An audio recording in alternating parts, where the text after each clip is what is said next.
Every day, a construction worker walked past an upscale restaurant on Michigan Avenue on his way home from work. He was exhausted, broke, and carried the weight of his family on his shoulders. He never stopped to eat there because he could not afford it. But one freezing Chicago night, everything changed. He heard screaming. He saw a woman on the ground, bleeding and terrified.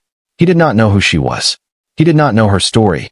But what he did in those crucial moments would change both their lives forever. Who was this woman? And why did 5 black SUVs come looking for her 3 weeks later? Sit back and find out as we delve into this gripping story. If this story has already grabbed your attention, hit that like button and subscribe so you don't miss what happens next. Trust me, you'll want to see how this unfolds. On the south side of Chicago, a young man named Stephen Davis woke up before dawn every single day. He was 30 years old, but his hands looked older. They were rough, calloused, covered in scars from lifting steel beams and working in the bitter cold. Stephen was a construction worker, and construction work in Chicago was not easy. Stephen lived in a cramped 2-bedroom apartment with his mother and his younger sister. His mother's name was Grace. She was 58 years old, but years of nursing and chronic pain had made her look much older. She walked slowly now. Her back ached. Her hands trembled when she tried to cook. But still, every morning she tried to smile when Stephen woke up. "Stephen," she would say softly, "please eat something before you go." "Mama, I'll grab something later," Stephen always replied. "Save the food for you and Carla." Carla was Stephen's younger sister. She was 21 years old, bright, and full of dreams. She wanted to finish college. She wanted to become a social worker, but there was no money for tuition. So instead, she took classes at the community college part-time, worked at a convenience store on weekends, and helped their mother at home. One Thursday evening, Stephen finished his shift very late. The construction site was behind schedule on a new high-rise in the Loop, so the foreman asked everyone to work extra hours. His muscles ached, his stomach was empty, but he said nothing. He collected his small pay for the day, folded the bills carefully into his wallet, and started the long walk to the Red Line station. The streets were darkening. Most shops were closing. The February wind cut through his work jacket like a knife. As Stephen walked down Michigan Avenue, he passed the upscale restaurant called Bellissimo. It was one of those places where wealthy people came to eat. The lights inside were warm and golden. The chairs looked plush and comfortable. The smell of seared steak and garlic butter floated through the air. Stephen's stomach growled. He stopped for just a moment and stared through the window. He saw well-dressed people laughing, drinking wine, enjoying their meals without a care in the world. He sighed and whispered to himself, "One day, maybe one day." Then he turned to keep walking. But just as he took a step, he heard something that made him freeze. A woman scream. Loud, desperate, terrified. "Please, stop. Someone help me." Stephen stopped. He spun around toward the sound. It was coming from the alley beside the restaurant. Through the dim light, he could see movement, a struggle. He heard a man's voice, angry and cold. "You think you can steal from me? You think you can just disappear?" Stephen's heart pounded. Every instinct told him to walk away. This wasn't his business. Getting involved could mean trouble, legal trouble, physical danger, complications his family couldn't afford. But then he heard the woman scream again. And Stephen couldn't walk away. He ran toward the alley. What he saw made his blood run cold. A man in an expensive suit, tall, powerful, with slicked back hair and rage burning in his eyes, had a woman pinned against the brick wall. She was wearing a waitress uniform, white shirt, black pants, black apron. Her face was bleeding. Her eyes were wide with terror. "Please," she begged, her voice breaking. "I didn't take anything. I swear. Please." The man backhanded her across the face. She cried out and crumpled to the ground. "Liar," the man spat. "You think I don't know who you are?" Stephen didn't think. He just moved. "Hey," Stephen shouted, his voice echoing off the alley walls. "Get away from her." The man in the suit turned, surprised, and then annoyed. He looked Stephen up and down, taking in the orange construction coveralls, the dirt-stained clothes, the working-class exhaustion written across his face. "This doesn't concern you," the man said coldly. "Walk away." "I said get away from her," Stephen repeated, stepping closer. The man's lip curled into a sneer. "Do you have any idea who you're talking to? Do you know who I work for?" "I don't care," Stephen said flatly. "Leave her alone." For a moment, the two men stared at each other. The woman on the ground looked up at Stephen with desperate, tear-filled eyes. Then the businessman made his move, lunging at Stephen with surprising speed. But Stephen had spent years hauling steel, pouring concrete, working with his body as his only tool. He was strong. He was quick. And he was done with people like this man thinking they could do whatever they wanted. Stephen sidestepped the lunge, grabbed the man's expensive suit jacket, and shoved him hard against the opposite wall. "I said leave," Stephen growled. The businessman's eyes flashed with fury and something else, calculation. He straightened his jacket, his jaw tight. "You have no idea what you just did," he said quietly, menacingly. "You have no idea who you're messing with. This will come back to you. I promise you that." Then he turned and walked out of the alley toward a black Mercedes parked on the street. He got in without looking back. The engine roared to life, and the car sped away into the Chicago night. Stephen stood there breathing hard, adrenaline pumping through his veins. Then he remembered the woman. He turned and knelt beside her. She was still on the ground, trembling, her hands covering her face. Blood trickled from a cut above her eyebrow. "Hey," Stephen said gently. "Are you okay? Do you need me to call an ambulance?" The woman looked up at him. Her eyes were beautiful, but filled with terror. She shook her head frantically. "No," she whispered urgently. "No ambulance. No police. Please." Stephen frowned. "You're hurt. You need." "Please," she begged, grabbing his arm. "They'll find me. If you call anyone, they'll find me. And they'll kill me." Stephen stared at her, confused and concerned. Who was this woman? What had she gotten herself into?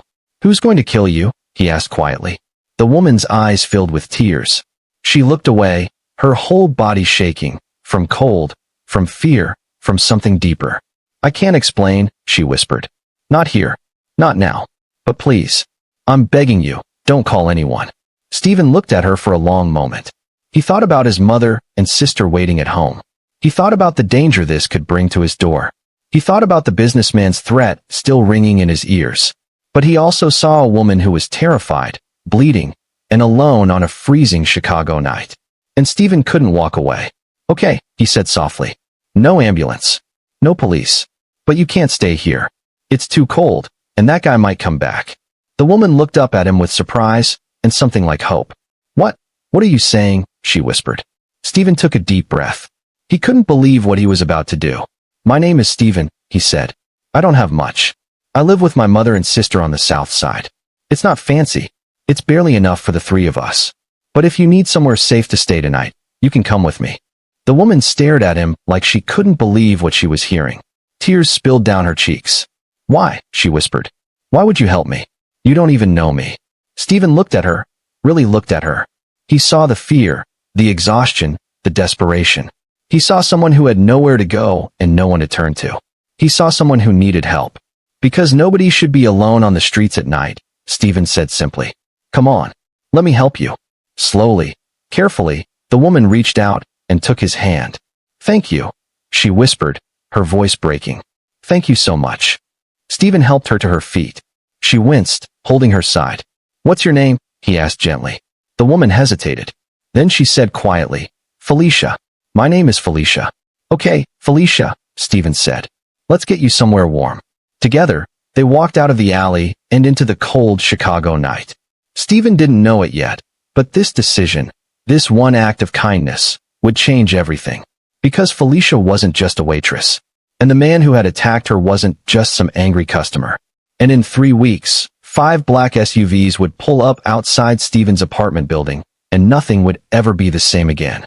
But for now, on this freezing Thursday night, Stephen Davis was just a construction worker helping a stranger. And sometimes, that's how the biggest stories begin. The alarm clock screamed at 4:30 a.m., shattering the fragile silence of the South Side apartment. Stephen's eyes snapped open in the darkness, his hand reaching automatically to silence the noise before it could wake his mother or sister. He lay there for a moment, staring at the water-stained ceiling, gathering the strength to face another day. The apartment was freezing. The landlord had fixed the heating again, which meant it barely worked. Stephen could see his breath in the dim light filtering through the thin curtains. He sat up slowly, his back protesting from yesterday's work, and reached for the worn jeans folded on the chair beside his mattress on the floor. This was his life now. Had been for 3 years. 3 years since the accident. 3 years since his father, Marcus Davis, fell from scaffolding on a construction site downtown. 3 years since Stephen had to become the man of the house at 27 years old. 3 years of carrying the weight of his family on shoulders that sometimes felt like they might break. He dressed quietly in the darkness. Thermal underwear, jeans, 2 shirts, his thick work jacket. His construction boots sat by the door, caked with yesterday's concrete dust. As he laced them up, he heard movement from the small bedroom his mother and sister shared. "Stephen." His mother's voice was soft, pained. Grace Davis appeared in the doorway, wrapped in an old robe, her hand pressed to her lower back. "Baby, you need to eat something." "I'm okay, Mama," Stephen said, standing up. But his mother was already shuffling toward the kitchenette, her movements slow and deliberate. Every step seemed to hurt her. "You're not okay," Grace said firmly, despite the tremor in her hands as she reached for the bread. "You're working yourself to death just like your father." She stopped. The words hung in the air like a ghost. Stephen crossed to her and gently took the bread from her hands. "I'm not Dad," he said quietly. "I'm careful. I promise." Grace looked up at her son, her eyes filled with a mother's worry that never quite went away. "You're all I have left, Stephen. You and your sister. If something happened to you." "Nothing's going to happen to me," Stephen interrupted, pulling her into a hug. He could feel how thin she'd gotten, how fragile. The years of nursing had destroyed her back, and now she could barely work. The disability payments weren't enough. Nothing was ever enough. "Here." Grace pressed a small bundle into his hand, a sandwich wrapped in paper towel. "Take it, please." Stephen knew there wasn't much food in the apartment. Knew this sandwich probably meant his mother and Carla would split one for lunch. But he also knew arguing would hurt her more than going hungry. "Thanks, Mama," he whispered, kissing her forehead. As he turned to leave, he saw his sister Carla standing in the bedroom doorway, her college textbook in her hands even at this ungodly hour. She was so smart, so full of potential. She deserved to be at a 4-year university, not scraping by at community college while working weekends at a convenience store. "Be safe, big brother," Carla said softly. "Always am," Stephen replied, forcing a smile he didn't feel. The walk to the train station was brutal. February in Chicago didn't mess around. The wind cut through his jacket like it wasn't even there, and his face went numb within minutes. Around him, the South Side was just beginning to wake up. Early shift workers like himself, heading downtown to build the gleaming towers they'd never be able to afford to live in. The Red Line was packed with tired faces, people just trying to survive another day. Stephen stood holding the rail, swaying with the train's movement, thinking about nothing and everything. Thinking about his father's last words. "Take care of them, son. Take care of your mother and sister." He was trying. God, he was trying so hard. The construction site was a half-built luxury high-rise in the Loop, all steel and glass and money. Stephen had been working there for 6 months, and every day felt like a test of endurance. The cold made the metal almost unbearable to touch. The wind at height was vicious. And the constant fear, the fear that one wrong step, one moment of inattention, could send him plummeting just like his father. That fear never left. "Davis, get up here," his foreman shouted from 3 floors up. Stephen grabbed his hard hat and started climbing. The day was endless. 12 hours of hauling steel beams, securing bolts, working at heights that made his stomach churn. His hands were so cold, he could barely feel them. His back screamed in protest with every movement. But he kept working because stopping meant less money, and less money meant his mother going without her pain medication or Carla dropping another class. When his shift finally ended, the sun was already setting. Stephen collected his pay, cash, always cash, and counted it twice. It wasn't enough. It was never enough. But it would have to be. He started the long walk back to the train station, too tired to feel the cold anymore. That's when he passed it. Bellissimo. The restaurant sat on Michigan Avenue like a jewel, all warm lighting and well-dressed people visible through the windows. Stephen stopped, just for a moment, watching a family inside laughing over their meal. A father, a mother, 2 kids. The father was wearing a suit that probably cost more than Stephen made in a month. The smell of food drifted out every time someone opened the door. Real food. Steak. Fresh bread. Wine. Stephen's stomach growled. The sandwich from this morning felt like a distant memory. One day, he whispered to himself, his breath forming clouds in the freezing air. One day I'll take Mama and Carla somewhere like this. But even as he said it, he knew it was a lie. People like him didn't eat in places like this. People like him built the buildings, served the food, cleaned the floors. They didn't get to enjoy them. He turned to walk away. That's when he heard it. A scream. Female. Terrified. Coming from the alley beside the restaurant. Please. Stop. Someone help me. Stephen froze. Every instinct told him to walk away. Mind your business. Don't get involved. You've got enough problems. But then he heard the man's voice, cold and threatening. You think you can just disappear? And he heard the sound of a hand hitting flesh. And another scream. Stephen looked around. The street was busy, but everyone was walking past, heads down, ignoring it. Of course they were. This was Chicago. You learn not to see things. But Stephen couldn't not see. His father's voice echoed in his head. A real man protects those who can't protect themselves. Stephen dropped his lunch bag and ran toward the alley. What he saw when he rounded the corner made his blood turn to ice. A man in an expensive suit had a woman pinned against the wall, his hand raised to strike her again. The woman was wearing a waitress uniform, her face already bleeding, her eyes wide with the kind of terror Stephen had only seen once before, in his mother's eyes the day they told her his father was dead. And in that split second, Stephen made a choice that would change everything. Ichiwai, he shouted. Get away from her.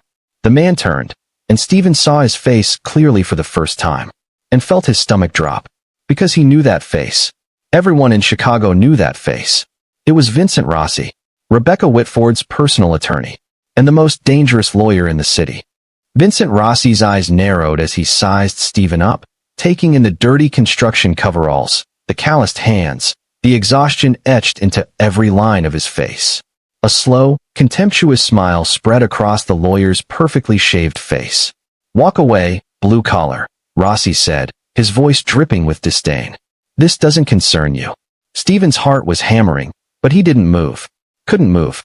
Because behind Rossi, the woman was sliding down the brick wall, leaving a streak of blood where her head had hit the rough surface. Her hands were shaking, her whole body trembling like a leaf in a storm. I said leave her alone, Stephen repeated, his voice steadier than he felt.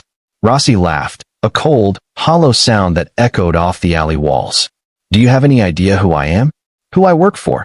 He took a step toward Stephen, his expensive shoes clicking on the wet pavement. I could have you arrested right now. Assault. Interference. I could destroy your pathetic little life with one phone call. Then make it, Stephen said quietly. For a moment, something flickered in Rossi's eyes. Surprise, maybe. People didn't usually stand up to him. People knew better. She's a thief, Rossi spat, gesturing toward the woman. She stole something very valuable from my client. Something that doesn't belong to her. I didn't steal anything, the woman cried out, her voice breaking. I swear I didn't. Liar. Rossi's composure shattered. He lunged toward her again, and Stephen saw his hand reaching into his jacket pocket. Stephen didn't think. He just moved. In 3 quick steps, he closed the distance and grabbed Rossi's wrist, twisting it away from whatever he was reaching for. Years of construction work had made Stephen strong, stronger than this soft-handed lawyer who probably spent his days in climate-controlled offices intimidating people with words. I said that's enough, Stephen growled.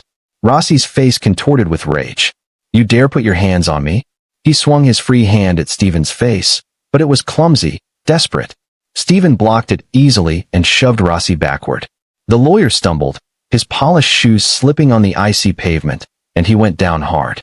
His expensive coat hit a puddle of slush, and for a moment, he just sat there, stunned and furious. You're dead, Rossi hissed, scrambling to his feet. Do you hear me? You're dead. I'm going to have you arrested. I'm going to sue you for everything you have, which I'm sure isn't much. And when I'm done destroying you, I'm going to go after your family. The words hit Stephen like a physical blow. His family. His mother. His sister. What had he just done? You have no idea who you're messing with, Rossi continued, brushing off his ruined coat with shaking hands. His composure was cracking, revealing something uglier underneath. Rebecca Whitford owns this city. She owns the police. She owns the judges. She owns people like you. He pointed a trembling finger at Stephen. You just made the biggest mistake of your pathetic life. Behind him, Stephen heard the wail of police sirens, distant but getting closer. Someone must have called 911. Rossi heard them too. His lips curled into a cruel smile. Perfect timing. When the cops get here, I'll tell them you attacked me. Unprovoked. They'll believe me over you. They always do. He pulled out his phone. And I'm calling my associates right now. Every camera in a 3-block radius will be checked. We will find out who you are, where you live, who you love. The woman on the ground made a small, desperate sound. Please, she whispered, looking at Stephen with eyes full of terror and something else, guilt. I'm so sorry. I'm so sorry I got you involved. Stephen looked down at her. Really looked at her for the first time. Even with blood trickling down her face, even with fear twisting her features, there was something familiar about her. Something he couldn't quite place. Who are you? He asked softly. But before she could answer, Rossi laughed again. You don't recognize her? That's Rich. He was backing toward the mouth of the alley now, toward the street where a sleek black Mercedes was pulling up. She's Felicia Whitford, the dead girl. Only she's not quite dead enough. Stephen's blood ran cold. Whitford. As in Edward Whitford, the real estate mogul who died 6 months ago. As in Whitford Properties, one of the biggest development companies in Chicago. As in, she's been hiding like a rat, Rossi continued, his confidence returning now that escape was near. Playing dress-up as a waitress. But you can't hide from Rebecca Whitford. She always finds what belongs to her. He climbed into the Mercedes, but leaned out the window for one final threat. You should have walked away, construction worker. Now you're part of this. And trust me, you don't want to be part of this. The car's engine roared to life. Rossi's face appeared in the window one last time, his phone pressed to his ear. I'm sending someone to deal with our witness problem, Stephen heard him say. Both of them. Then the Mercedes peeled out into traffic and disappeared into the Chicago night. The sirens were closer now. Maybe 2 blocks away. Stephen turned to the woman, Felicia. She was trying to stand, using the wall for support, her legs shaking so badly she could barely hold her own weight. We have to go, she gasped. Now? Before the police get here. What? What? Stephen was confused, his mind still reeling from Rossi's threats. We should tell them what happened. No. Felicia grabbed his arm with surprising strength. You don't understand. Rebecca owns the police. If they find me, they'll take me back to her. And she'll kill me this time. She'll finish what she started. Tears were streaming down her face, mixing with the blood. And now that you've been seen with me, now that Rossi knows you helped me, she'll kill you too. And your family. Everyone you love. The sirens were so close now Stephen could see the flashing lights reflecting off the buildings. Please, Felicia begged. Please, if you have anywhere we can go, anywhere they won't look, we need to go right now. Stephen's mind was racing. This was insane. This woman was apparently supposed to be dead. She was being hunted by one of the most powerful people in Chicago. And he'd just assaulted that woman's lawyer in front of witnesses. His mother's face flashed in his mind. His sisters. What would happen to them if he got arrested? If he got mixed up in something he didn't understand? But then he looked at Felicia's terrified eyes, at the blood on her face, at the way her entire body shook with fear and cold and desperation. And he made his choice. Can you walk? He asked. She nodded, even though it was clearly a lie. Then hold on to me. We're taking the back streets to the red line. As they stumbled out of the alley in the opposite direction from the approaching sirens, Stephen caught sight of something that made his stomach drop. Across the street, partially hidden in shadow, a man in a dark suit was watching them, filming them on his phone. When he saw Stephen looking, he smiled and made a small saluting gesture before melting back into the darkness. Stephen's blood turned to ice. They knew his face now, which meant they'd know everything soon. His name, his address, his family. God help them all. They made it 3 blocks before Felicia collapsed. One moment she was leaning heavily on Stephen's arm, her breath coming in short gasps, and the next her legs simply gave out. Stephen caught her before she hit the sidewalk, her weight sudden and complete in his arms. I'm sorry, she whispered, her eyes fluttering. I'm so sorry. I can't. Hey, stay with me, Stephen said urgently, lowering her to sit against a storefront. The street was nearly empty, just a few people hurrying past without looking. I'm calling 911. You need a hospital. No. Felicia's eyes snapped open, suddenly alert with panic. She grabbed his jacket with both hands, her fingers digging in desperately. Please don't. They'll find me. Don't you understand? Rebecca has people everywhere. Hospitals, police stations, everywhere. The moment my name goes into any system, she'll know. And she'll send people to finish what she started. You could have a concussion, Stephen argued. But even as he said it, he was pulling out his phone. I'd rather die on this street than go back to her, Felicia said, and the absolute certainty in her voice made Stephen's finger freeze over the emergency call button. He looked at her, really looked at her, at the blood matting her hair, at the bruises already forming on her face, at the terror in her eyes that went deeper than any physical injury. And he thought about his father, about the accident, about how the company had called it operator error and fought the insurance claim, about how the foreman had lied in his statement, about how the rich and powerful always seemed to have the system working for them, while people like his family got crushed underneath. He put his phone away. Okay, he said quietly. No hospital, but you need medical attention. You're bleeding, and you can barely stand.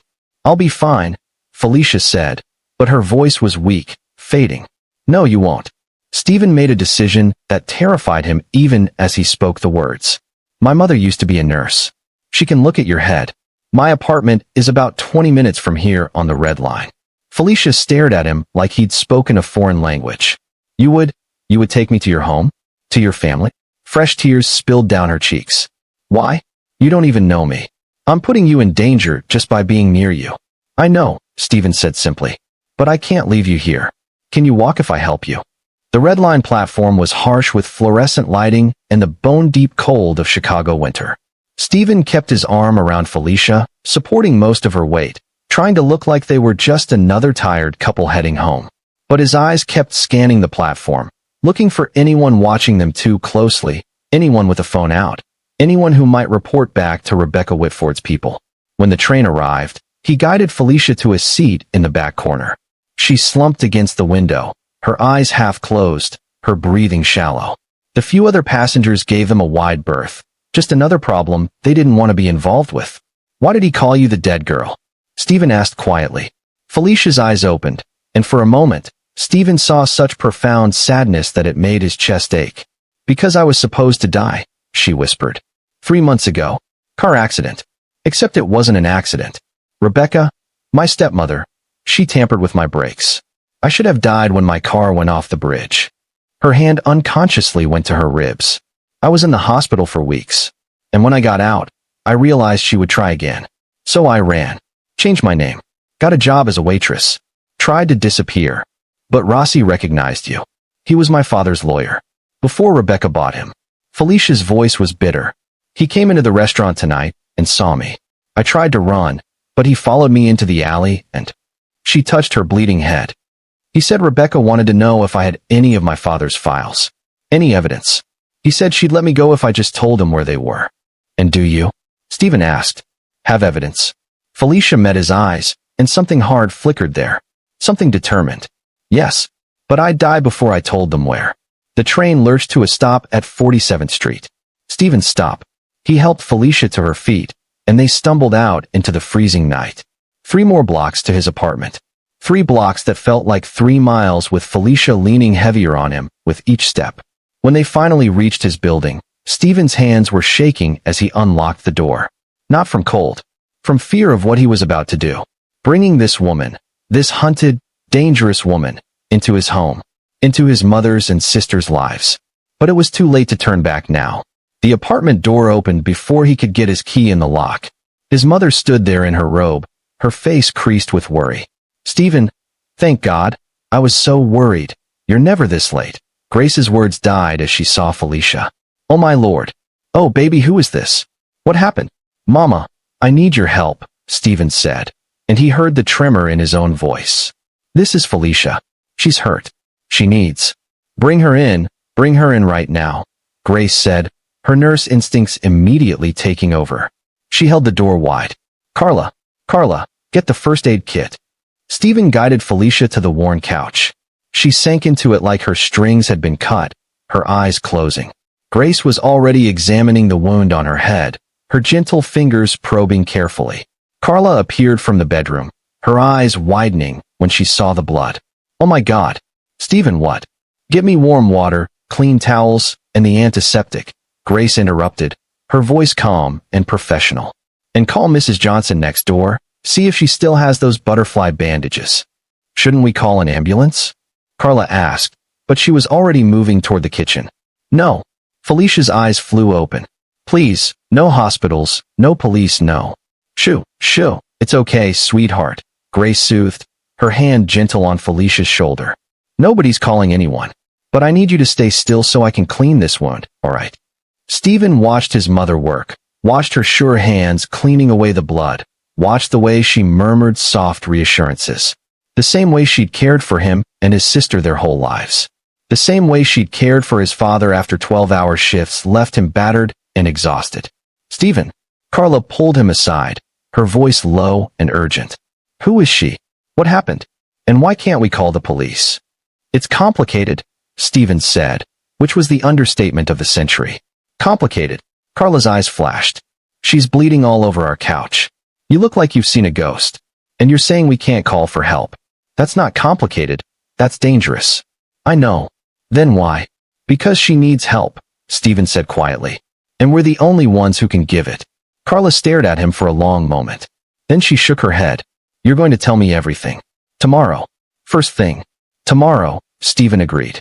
It took Grace 20 minutes to clean and dress Felicia's wound. The cut wasn't as bad as it looked. Head wounds always bled a lot, but there was definitely a concussion. Grace's face was grave as she stepped back. She needs to stay awake for at least a few hours, Grace told Stephen. And someone needs to watch her tonight. Make sure she doesn't have any seizures or vomiting. I'll watch her, Stephen said. Stephen, you have work in the morning. I'll watch her, Mama. Grace looked at her son, really looked at him. And something in his face must have told her not to argue. She nodded slowly. Then you need rest too. Give her your bed. You take the couch. I can't take his bed, Felicia protested weakly. I've already brought enough trouble to this family. Hush now, Grace said firmly. You're hurt, and you're cold, and you need rest. That's all that matters right now. She helped Felicia to her feet, guiding her towards Stephen's small room. Come on, sweetheart. Let's get you lying down. As his mother led Felicia away, Stephen sank onto the couch, suddenly feeling every hour of this endless day. Carla sat down next to him. She's in trouble, Carla said quietly. It wasn't a question. Yeah. Bad trouble. The kind that could come back on us. Stephen looked at his sister. Yeah. Carla was quiet for a long moment. Then she reached over and squeezed his hand. Dad would be proud of you. You know that, right? Helping someone who needed it, even when it was dangerous. Stephen felt his throat tighten. Or he'd say I'm being stupid. Risking our family for a stranger. Maybe both, Carla said with a small smile. But that's what makes you you, big brother. Grace emerged from Stephen's room, closing the door softly behind her. She's resting. Poor thing fell asleep the moment her head hit the pillow. She looked at Stephen with concern. Baby, I need you to tell me the truth. Is she in danger? Are we in danger? Stephen opened his mouth to lie, to say everything was fine. But his mother's eyes, those eyes that had seen through every childhood fib, every teenage excuse, stopped him. I don't know, Mama, he said honestly. But I think maybe we are. Grace absorbed this. Then she straightened her shoulders in that way she had, the way that said she'd faced harder things than this and survived. Then we'll deal with it, she said simply. Together. Like we always do. She kissed Stephen's forehead and headed to her bedroom. Carla followed, throwing one last worried glance over her shoulder. Stephen lay down on the couch, pulling the thin blanket over himself, knowing he wouldn't sleep. His mind was racing with everything that had happened, everything Rossi had said, everything that could go wrong. He thought about the man filming them from the shadows, about Rossi's threats, about Rebecca Whitford and her reach into every corner of this city. What had he done? From his room, he heard a sound. Crying. Soft, broken sobbing. Stephen got up and walked to his door, pressing his hand against it. Felicia, he called quietly. Are you okay? The crying stopped. A long silence. Then, I'm so sorry. I'm so sorry I brought this to your door. It's not your fault. You don't understand, Felicia said, her voice muffled. Rebecca won't stop. She never stops. And now that she knows you helped me, Stephen, you and your family are in danger. Real danger. Because of me. Stephen stood there, his hand on the door, thinking about his choices. About walking away. About the consequences of getting involved. Get some rest, he said finally. We'll figure it out tomorrow. But even as he said it, he heard something that made his blood freeze. The sound of a car pulling up outside. Engine idling. The distinctive click of expensive car doors opening. Stephen moved to the window and pulled back the curtain just a fraction. 3 black SUVs were parked on the street below, and men in dark suits were getting out, their faces illuminated by the street lights as they looked up at his building. Looking up at his window, one of them held up a phone, showing something to the others. A photo. Stephen's heart stopped. They'd found them. Already.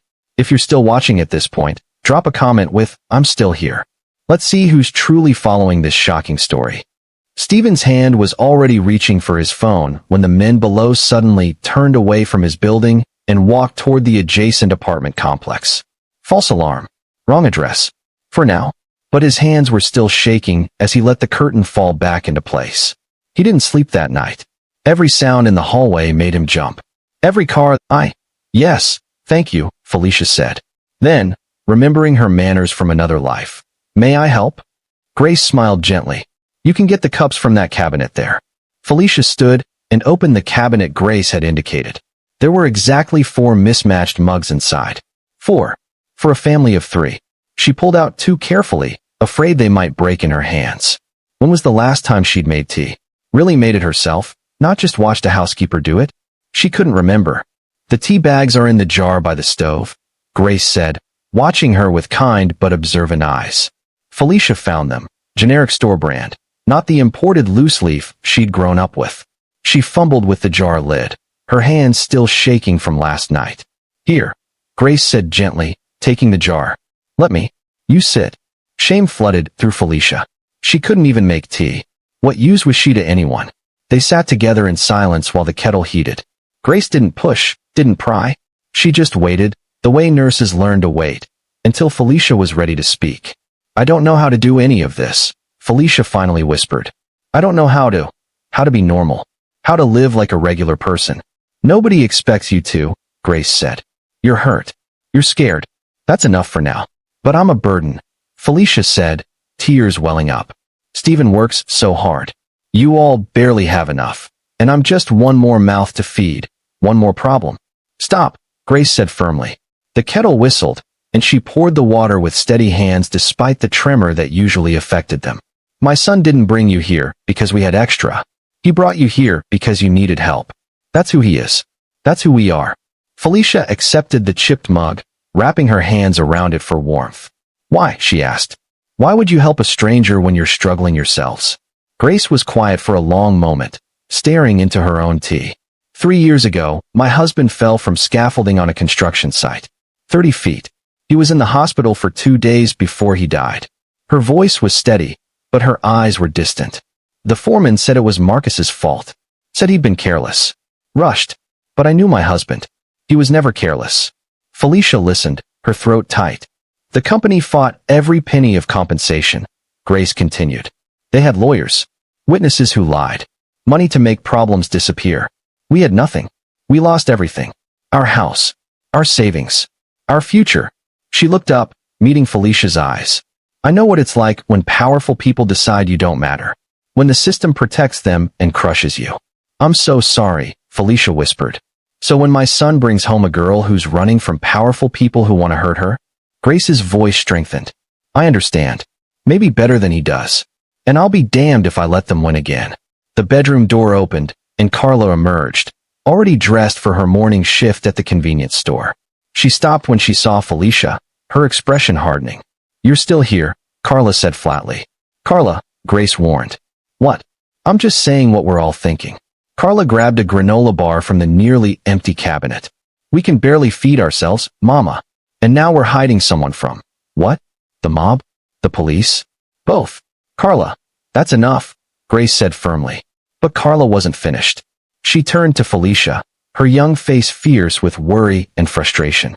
My brother risked everything for you last night. Everything. If something happens to him because of you. I know, Felicia said quietly. I know, and I'm sorry. I never wanted. Sorry doesn't keep us safe, Carla snapped. Sorry doesn't pay the rent, or put food on the table, or keep my brother from getting killed by whoever's looking for you.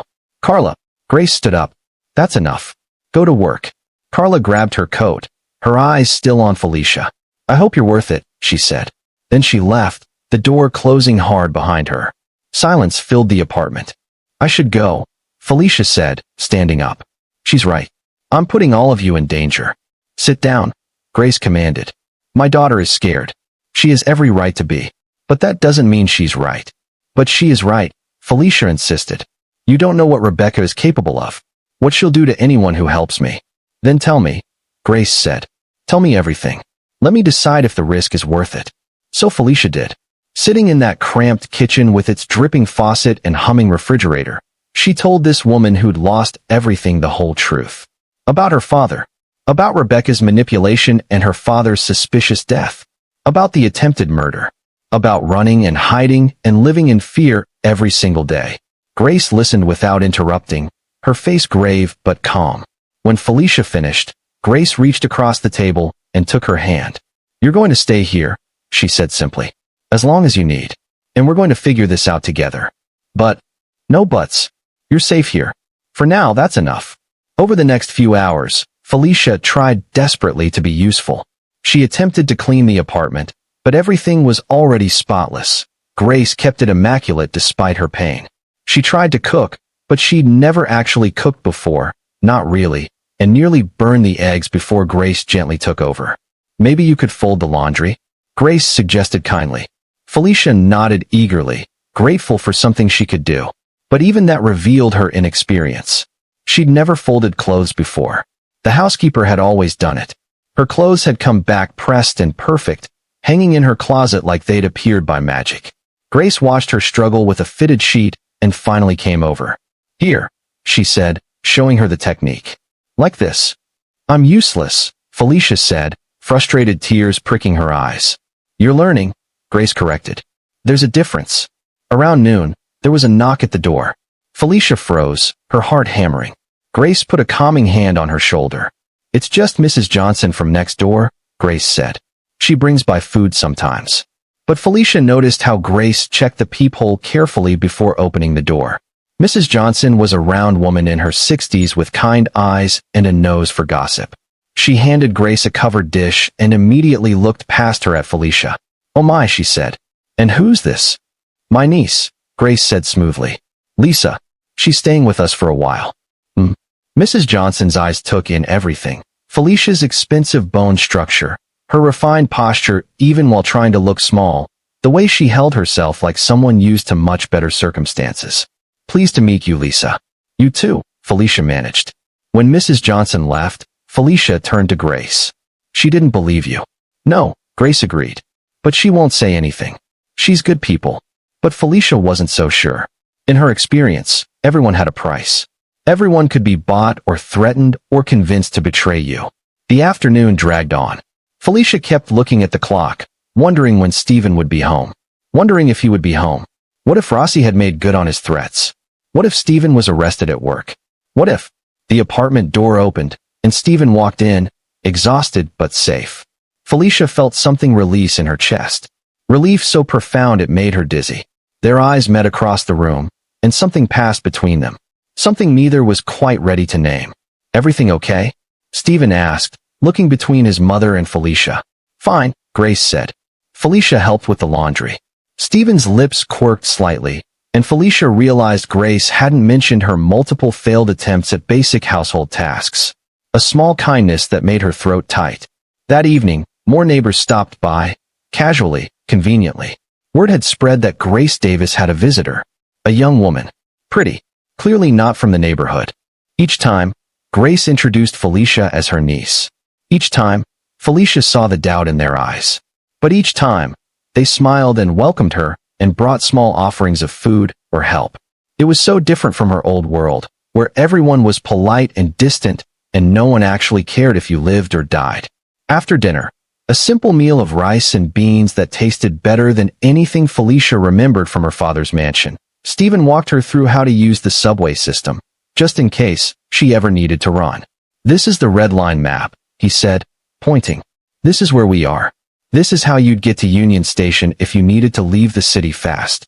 His finger brushed hers as he pointed, and they both felt it. That spark. That awareness. Felicia pulled her hand back. Thank you, she said softly. Late that night, Felicia woke screaming. The nightmare had been so real. Rebecca standing over her hospital bed, pillow in hand, smiling as she pressed it down over Felicia's face. The smell of expensive perfume mixing with the hospital disinfectant. The certainty that she was going to die and no one would ever know it wasn't an accident. Grace was there in seconds, sitting on the edge of the bed, pulling Felicia into her arms like she was a child. Shoo, Grace murmured. You're safe. You're safe here. I'm sorry, Felicia sobbed into her shoulder. I'm so sorry, I didn't mean to wake everyone. Hush. You have nothing to apologize for. From the doorway, Stephen watched his mother comfort this broken woman and felt something shift in his chest. Felicia wasn't just someone he'd saved anymore. She was becoming part of them. Part of this small, struggling family that somehow had more love in it than all of Rebecca Whitford's millions could buy. The next morning, Carla came home early from her shift. Her face was pale. We have a problem, she said, her phone shaking in her hand. She held it up. On the screen was a local news website. The headline read, Missing Heiress Felicia Whitford. New sighting reported in Southside neighborhood. $50,000 reward for information. Below it was a photo. Recent. Clear. Of Felicia. They're offering a reward, Carla whispered. $50,000. Stephen, everyone in this neighborhood is going to be looking for her.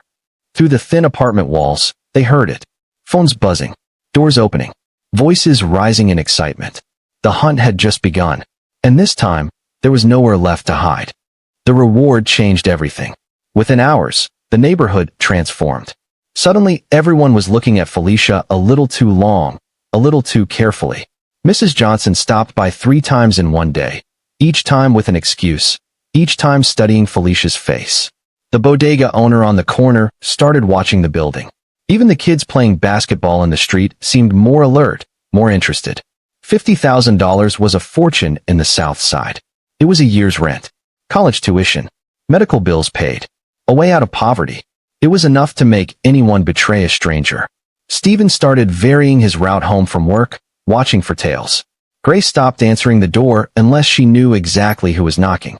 And Carla, despite her initial hostility, became fiercely protective, glaring at anyone who looked at their apartment too long. But they all knew it was only a matter of time. 1 week after that first terrifying night, Stephen found Felicia standing by the window in the dark, staring out at the city lights.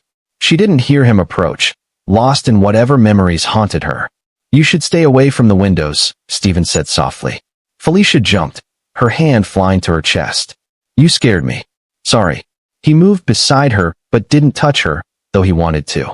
Over the past week, he'd found himself wanting to touch her more and more. A hand on her shoulder, a brush of fingers, anything to tell her she wasn't alone. Can't sleep? Never can anymore, Felicia admitted. Every time I close my eyes, I see her face. Hear her voice. Rebecca. Rebecca. Felicia's voice was bitter. Come on. Stephen made a decision. I want to show you something. He led her through the apartment, careful not to wake his mother and sister, and out into the hallway. At the end was a maintenance door that was supposed to be locked, but never was. Beyond it, a narrow staircase led up. Where are we going? Felicia whispered. The roof. Nobody comes up here. We can talk without worrying about anyone hearing. The rooftop was freezing, the February wind cutting through their clothes, but the view was breathtaking. The Chicago skyline spread out before them, millions of lights against the dark sky. In the distance, the Loop glittered with wealth and power, a world that felt impossibly far from this crumbling South Side building. Stephen sat on the ledge, his legs dangling over the edge. After a moment, Felicia joined him. I used to come up here after my father died, Stephen said quietly. When the apartment felt too small, when I couldn't breathe. Up here, everything feels bigger. My problems feel smaller. They sat in silence for a while, watching the city breathe below them. Who are you really? Stephen finally asked. I know your name. I know you're running from Rebecca Whitford. But I don't know you. And I think I need to. Felicia was quiet for so long Stephen thought she wouldn't answer. Then she took a shaky breath. My father was Edward Whitford, she began, her voice barely audible over the wind. Whitford Properties. You've probably seen his buildings. Half the new developments in Chicago have his name on them. I've worked on some of them, Stephen said. The one going up in the loop right now. That's a Whitford building. Felicia laughed, but there was no humor in it. My father built an empire. Started with nothing, just like you, actually. Worked construction, saved every penny, bought his first property at 25. By the time I was born, he owned half of Chicago's commercial real estate. Must have been nice, Stephen said, and immediately regretted it when Felicia flinched. It was lonely, she said quietly. My mother was the only real thing in that whole golden cage. She loved my father, loved me, didn't care about the money or the status. Just loved us. Her voice cracked. She died when I was 16. Breast cancer. Fast and brutal, and there was nothing all my father's money could do to stop it. Stephen reached over and took her hand. She gripped it like a lifeline. My father fell apart, Felicia continued. Threw himself into work, trying to forget. And 2 years later, he met Rebecca at some charity gala. She was beautiful, charming, attentive. Everything he thought he needed. Her hand tightened on Stephen's. I saw through her immediately. Saw the calculation behind her smile. The way she looked at our house, our money, our life like she was already planning how to take it all. Did you tell your father? I tried. He thought I was just a jealous daughter who couldn't accept anyone replacing my mother. Felicia's voice was thick with old pain. They got married 6 months later. And slowly, so slowly I almost didn't notice, Rebecca started isolating him. From his old friends. From his business partners. From me. The wind picked up, and Stephen put his arm around Felicia, pulling her closer for warmth. She leaned into him, and he could feel her trembling. 6 months ago, my father died, Felicia said flatly. Heart attack, they said. He was only 58, healthy, no history of heart problems. But the coroner ruled it natural causes. Rebecca had his body cremated before I could even request an independent autopsy. You think she killed him? I know she did. Felicia pulled away slightly, turning to look at Stephen, and in the reflected city lights he could see tears streaming down her face. I was there, Stephen. I was in the house that night. I heard them arguing in his study. Heard her say, just sign it, Edward. Sign it, and we can both get what we want. And then, silence. And then screaming. By the time I got downstairs, he was on the floor, and Rebecca was on the phone with 911, crying hysterically. What was he supposed to sign? Control of the company. Rebecca had papers drawn up giving her complete authority over Whitford properties. My father refused for months. But somehow, on the night he died, he signed them. The police found the documents on his desk, dated and witnessed. Felicia's voice turned hard. Witnessed by Vincent Rossi. Stephen felt ice in his veins. The man from the alley. My father's lawyer. The one person who should have protected his interests. Rebecca bought him. Bought him and used him to steal everything. What about you? You're his daughter. You should have inherited. There was a will. Filed 2 weeks before my father's death. Felicia laughed bitterly. It left everything to Rebecca. Left me a trust fund with conditions. I could only access it if I agreed to never contest the will, never speak publicly about my father's death, never interfere with Rebecca's management of the company. If I refused, I got nothing. That's insane. No court would. My father's signature was on it. Witnessed and notarized. Perfectly legal. Or perfectly illegal with enough money to make it look legal. Felicia wiped her eyes roughly. I refused to sign. Started asking questions. Hired my own lawyer. Demanded a real investigation into my father's death. She paused, and Stephen could feel her whole body shaking now. 3 months ago, I was driving home from my lawyer's office. It was raining. The brakes failed on a downhill curve. My car went through the guardrail and into the Chicago River. Her voice dropped to a whisper. The impact should have killed me. The freezing water should have killed me. But somehow I survived. Got out. Swam to shore. Jesus, Stephen breathed. The police investigated. Found the brake line had been cut. But Rebecca's lawyers convinced them I'd done it myself. Attempted suicide because I was mentally unstable over my father's death. They had me committed to a psychiatric facility. Said I was a danger to myself. How did you get out? I faked compliance. Took their medications. Attended their therapy sessions. Convinced them I was better. Felicia's voice was cold now, harder than Stephen had ever heard it. And the first chance I got, I ran. Changed my name. Cut my hair. Got colored contacts. Became someone else. Found a cash-only job where they didn't ask questions. The restaurant. The restaurant. I thought if I could just disappear long enough, I could figure out how to fight back, gather evidence, find allies. But then Rossi came in, and he recognized me anyway. And everything fell apart again. They sat in silence, the weight of her story settling between them like snow. I'm sorry, Stephen said finally. I'm so sorry that happened to you. All of it. I brought this to your door, Felicia said, her voice breaking again. $50,000 for turning me in.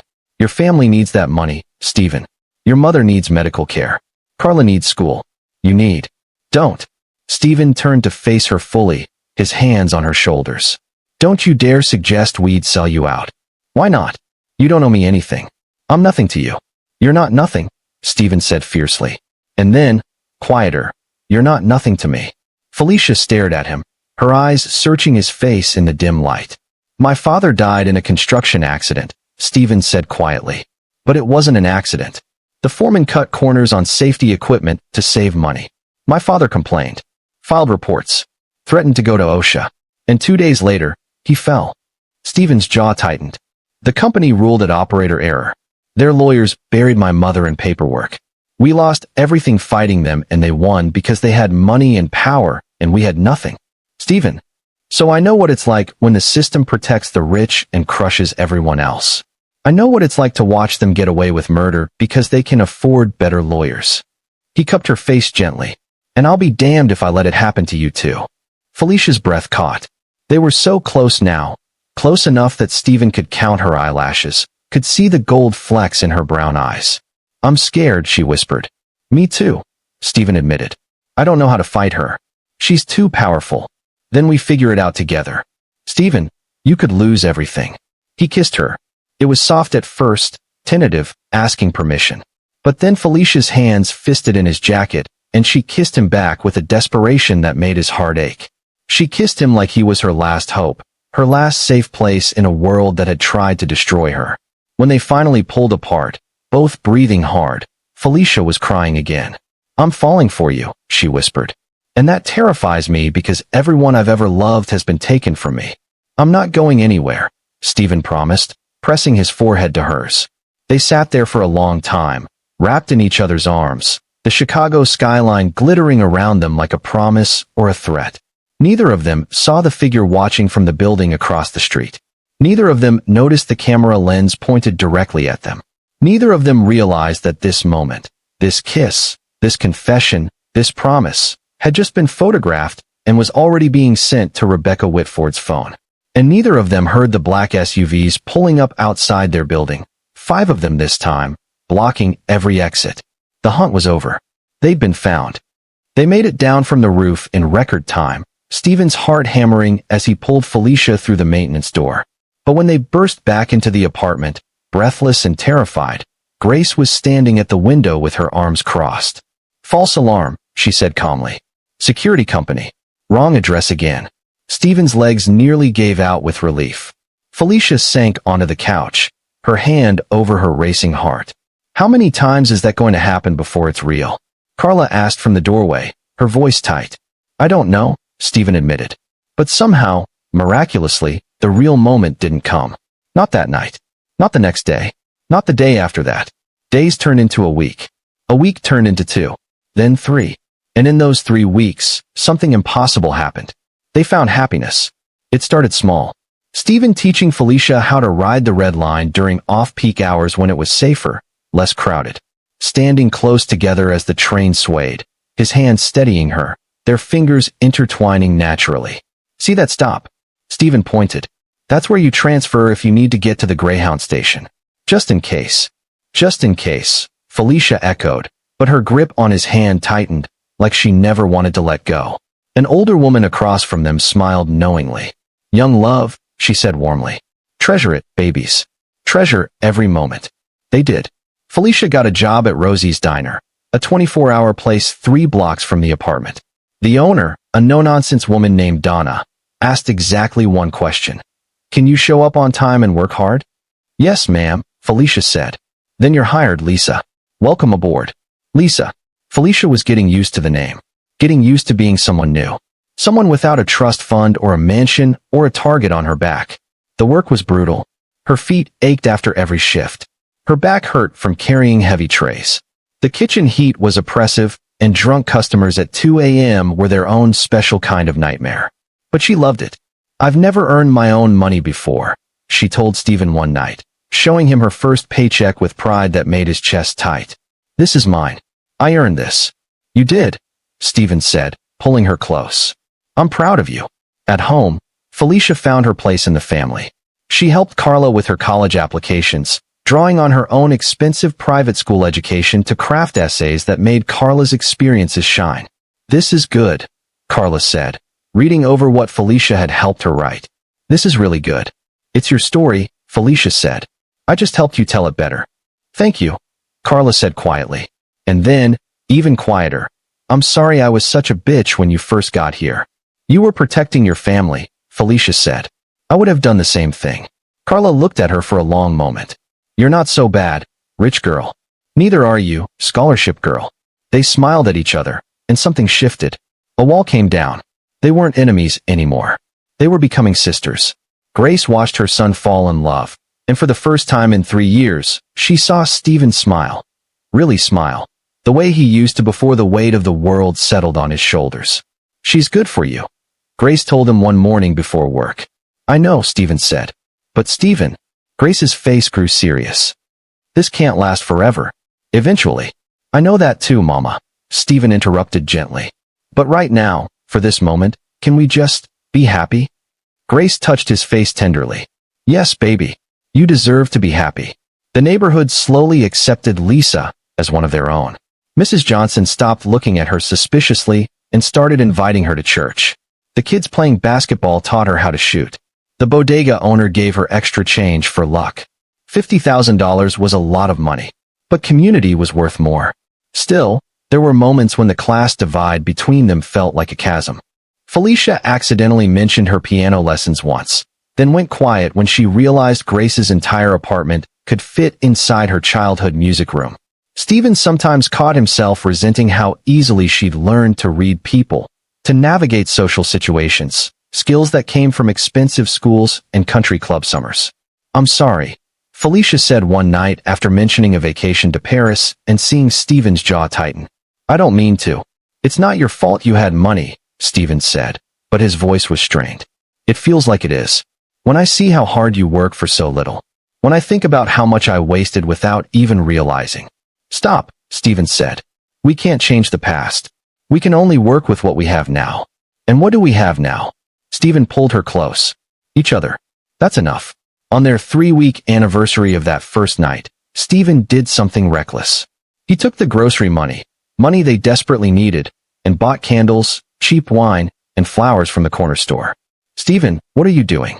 Grace asked, watching him transform their shabby apartment. "Taking her on a date," Stephen said. "A real date. You can't afford." "I know, Mama. But I want to give her something. Just one night of feeling special."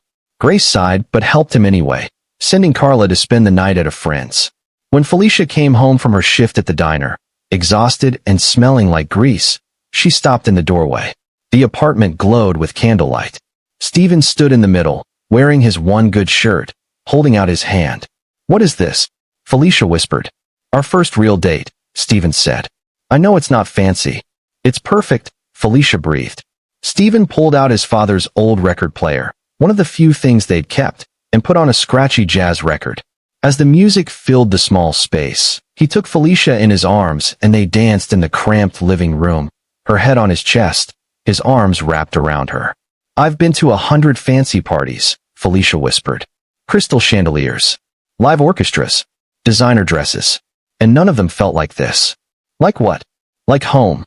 They swayed together, the candles flickering, the music playing, the world outside forgotten.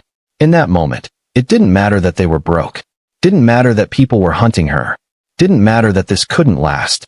In that moment, they had everything. "I love you," Stephen said, the word surprising even himself. Felicia pulled back to look at him, her eyes shining with tears. "I love you too. God help me, I do."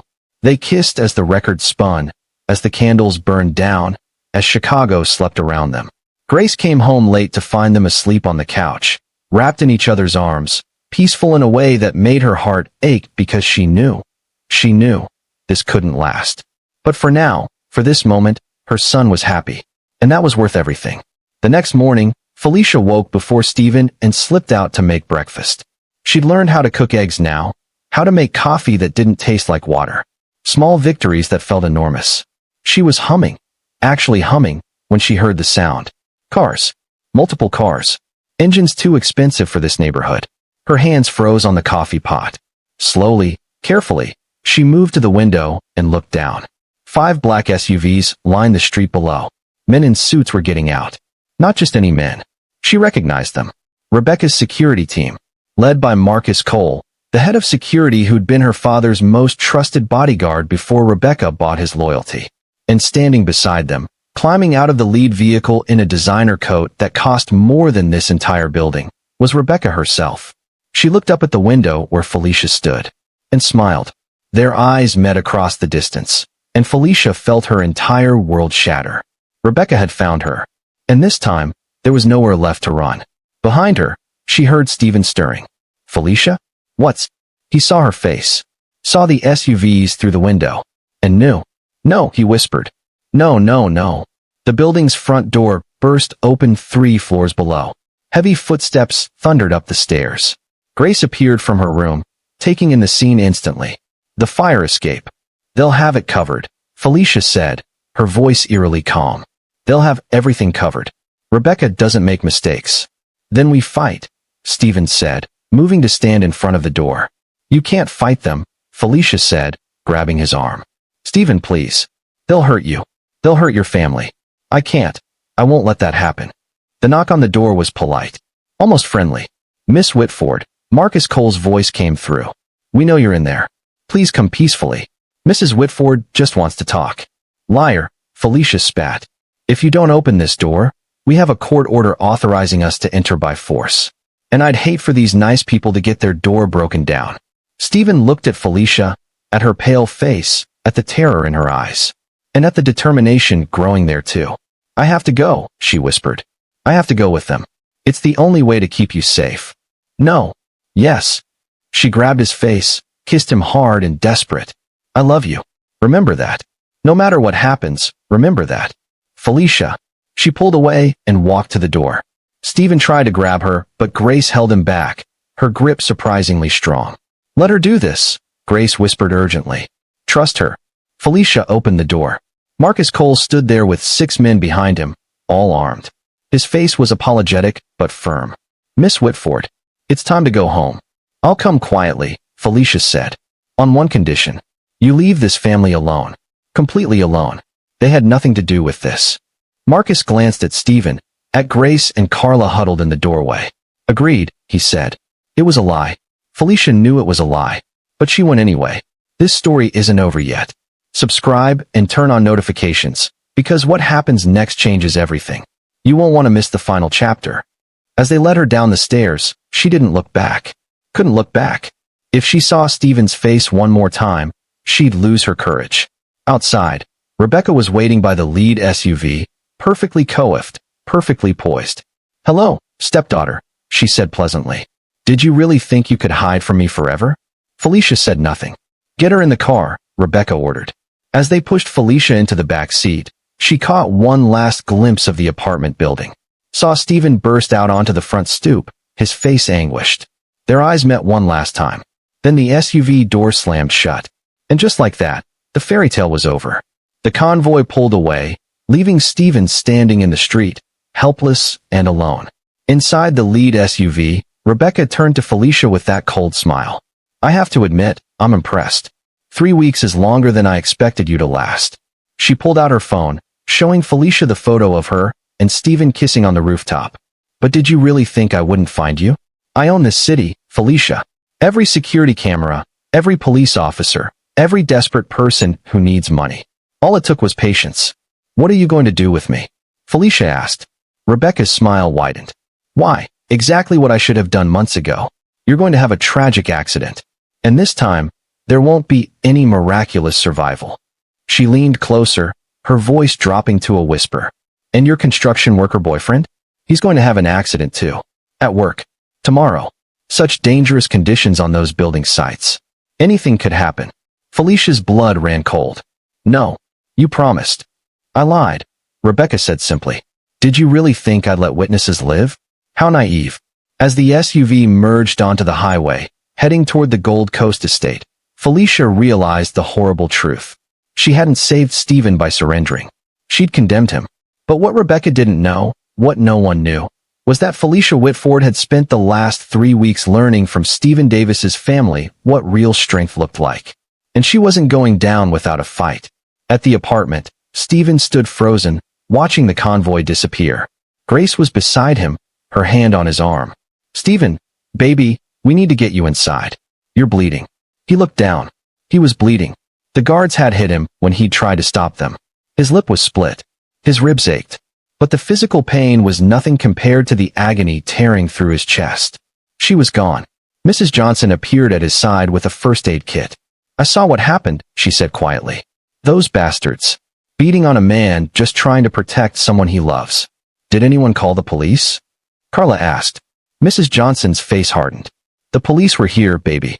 Standing right there watching while that poor girl screamed for help. They didn't do a damn thing. Stephen's jaw clenched. Of course they didn't. Rebecca owned them, just like she owned everything else. Inside the apartment, Grace cleaned his wounds while his phone buzzed. Unknown number. He answered it with shaking hands. Mr. Davis. Arthur Hayes's voice was urgent. I just heard. Is Felicia? They took her, Stephen said, his voice dead.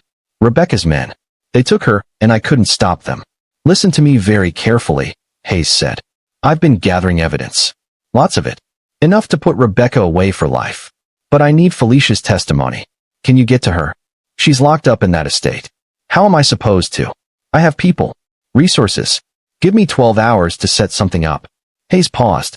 But Stephen, you need to know, this is dangerous. Really dangerous. Rebecca will kill to protect herself. I don't care, Stephen said. Give me a plan to get Felicia out. Whatever it takes. He hung up and looked at his mother and sister. I'm going after her.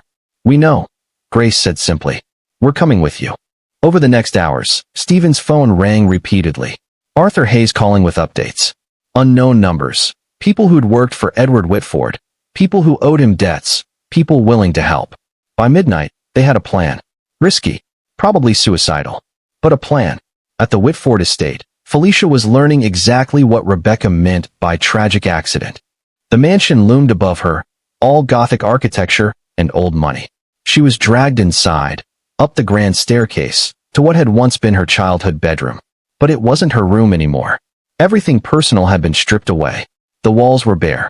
The furniture institutional. And bars had been installed over the windows. It was a prison cell dressed as a bedroom. They locked her inside. Felicia stood in the center of the room, breathing hard, trying not to panic. Then the door opened. Rebecca stepped inside. You should have stayed hidden, Rebecca said conversationally. You were doing so well. Go to hell. Rebecca laughed. Still defiant. How tiresome. She pulled out papers. Sign these. Transfer all remaining rights to your father's estate to me. Do it now, and I'll make your death quick. Never. Then I'll make it slow. And I'll make sure Stephen Davis dies slowly too. Maybe I'll have him thrown from the same scaffolding where his father died. Poetic, don't you think? Felicia felt rage building. You're a monster. I'm practical. Rebecca moved to the door. You have until morning. Sign, or everyone you love dies screaming. The door locked behind her. But Felicia wasn't the scared girl who'd run away 3 months ago. She examined the room. The door. The windows. Looking for weaknesses. And she found them. Because Rebecca had made one mistake. She'd left Felicia alone. And Felicia Whitford was done being a victim. Tomorrow, the real battle would begin. Stephen didn't remember getting back to the apartment after watching the SUVs disappear. One moment he was on the street, his face bleeding, and the next he was sitting on the couch, while Grace pressed ice to his split lip.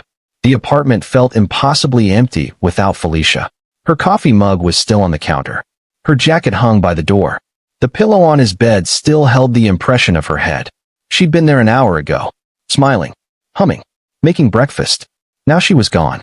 Stephen, baby, we need to get you cleaned up, Grace was saying, but her voice seemed far away. Carla was pacing, her phone pressed to her ear. Yes, I'm trying to report a kidnapping. No, she wasn't kidnapped, she was. Yes, I understand she's mentally incompetent, but. No, they just hung up on me. Stephen's phone rang. Unknown number.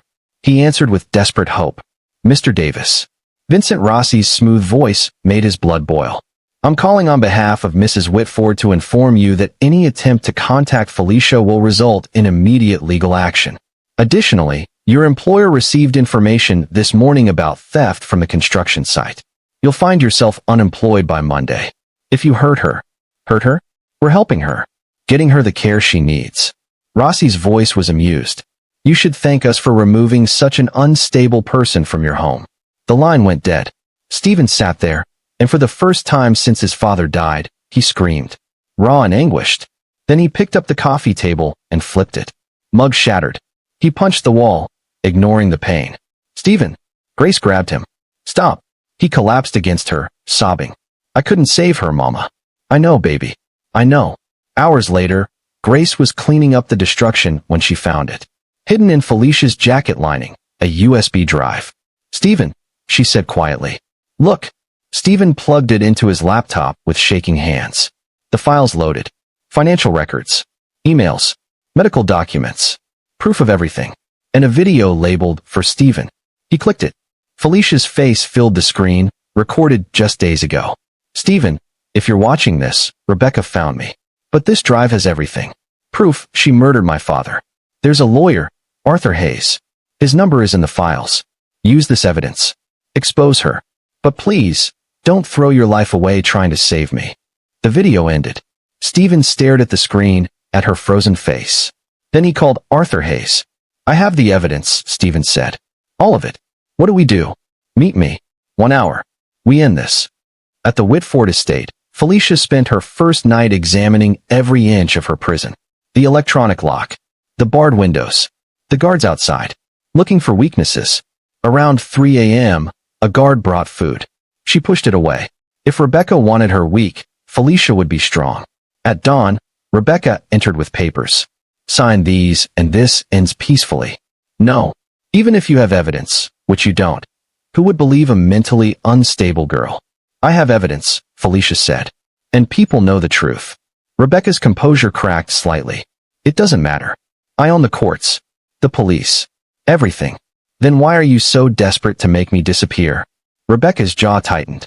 Sign by 6 p.m. or Stephen dies. Then your construction worker falls from scaffolding, just like his father. The door locked. Felicia examined the papers. Found a clause requiring court verification, which meant leaving the estate, which meant a chance. She pressed the intercom. Tell Mrs. Whitford I'll sign, but I want to see Stephen one last time. Hours later, Rebecca agreed. 5 minutes. After the signing. Then you never see him again. Deal. Meanwhile, Stephen met Arthur Hayes at Millennium Park. Hayes had documents. Evidence. A plan. There's a hearing tomorrow. 10 a.m. Rebecca's taking Felicia to verify the signing. It's our only chance. Then we take it, Stephen said. That night, Stephen stood on his rooftop, looking toward the Gold Coast. I'm coming for you, he whispered. At the estate, Felicia stood at her window, looking toward the south side. I'm not giving up, she whispered. In her office, Rebecca made a final call. Tomorrow, after the signing, eliminate both of them. Make it look like accidents. She smiled. Tomorrow, she would win. But across the city, 5 people were making their own plans. Stephen, Hayes, Grace, Carla, and Felicia. Tomorrow, the final battle would begin. Dawn was 6 hours away. If this story moved you, if you're invested in Stephen and Felicia's fight against corruption and power, do 3 things. Like this video, subscribe to this channel, and share this story with someone who needs to hear it.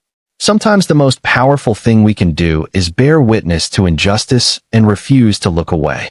Let's see this through together.